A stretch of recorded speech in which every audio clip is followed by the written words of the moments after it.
দেখেন এদের রৌদ্রের ভিতরে দাঁড়ায়া হইলেও এদেরকে ভারতে যাইতেই হইব। কি একটা অবস্থা, কত রোদ পড়ছে, এই রৌদ্রের ভিতরে সিরিয়াল দিয়ে দাঁড়ায় আছে। ভারতে যাইতেই হইব, ভারত ছাড়া মনে হয় আর কোনো দেশ নাই। আর বেশিরভাগই হিন্দু আর আওয়ামী লীগ। দেখবেন অধিকাংশের হাতেই শাখা পলা পরা, আর কিছু আছে বোরকা টোরকা পরা দেখা যাইতাছে মেয়েরা, আর কিছু মুসলমান আছে এরা মূলত আওয়ামী লীগ আপারে দেখতে যাইতাছে। কিন্তু অধিকাংশ হিন্দু, বেশিরভাগই হিন্দু লোক।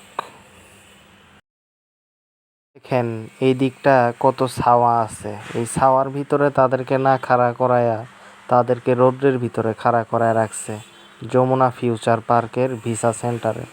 তো ছাওয়ার ভিতরে খাড়া করাইতে পারতো, কিন্তু না, রৌদ্রের ভিতরে। এটাই ভারত। ভারত দেখছেন কিভাবে ভিসা দেয় আমাদের দেশের নাগরিকদের, তবুও এদের ভারত যাইতেই হইব। এর জন্যই আমাদের দেশের মান সম্মানটা নষ্ট হয়। এইভাবে রৌদ্রের ভিতরে দাঁড়ায় কেন ভারতে যাইতে হইব এদের, বলেন তো? এই সমস্ত দালাল ফালাল ছেঁচড়া এরা আসলেই। একবারে যাইতে পারে না, আবার তো বাংলাদেশে ঠিকই ব্যাক করবো এরা।